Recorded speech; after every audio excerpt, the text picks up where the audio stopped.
Assalamualaikum warahmatullahi wabarakatuh. Alhamdulillah wassalatu wassalamu ala Rasulillah Sayyidina Muhammadin bin Abdillah wa ala alihi wa ashabihi wa mawala amma ba'd. Hadirin kaum muslimin rahimakumullah.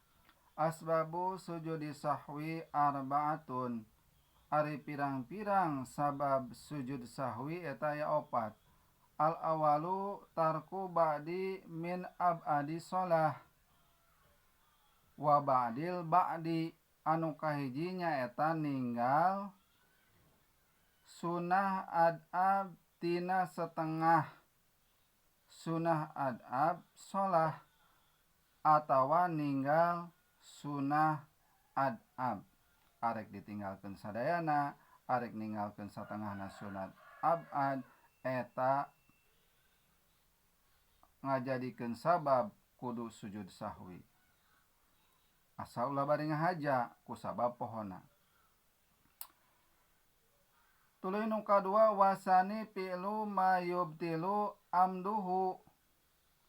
Jeung kadua nyaeta migawe barang nu mantak ngabatalkeun ngahaja-haja.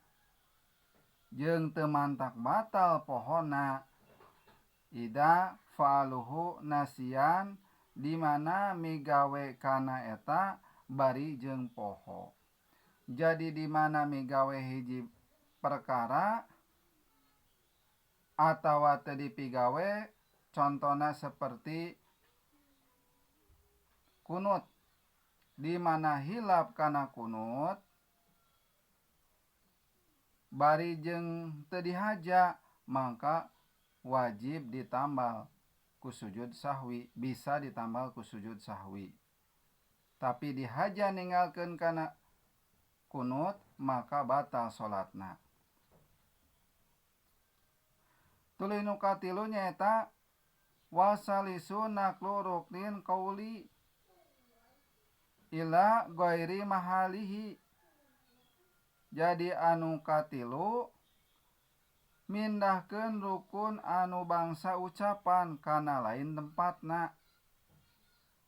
Poho misalna ngucapkeun teh aturan mah Allahu Akbar dibaca misalna sami Allahu liman hamidah, atawa poho dina anu bangsa ucapan dina anu sanesna, tah eta bisa ditambal ku sujud sahwi.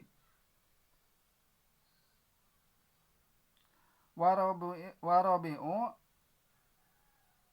ika'u ruknin fi'liyin. Anu kaopat nyaeta ningakeun rukun nu bangsa pagawean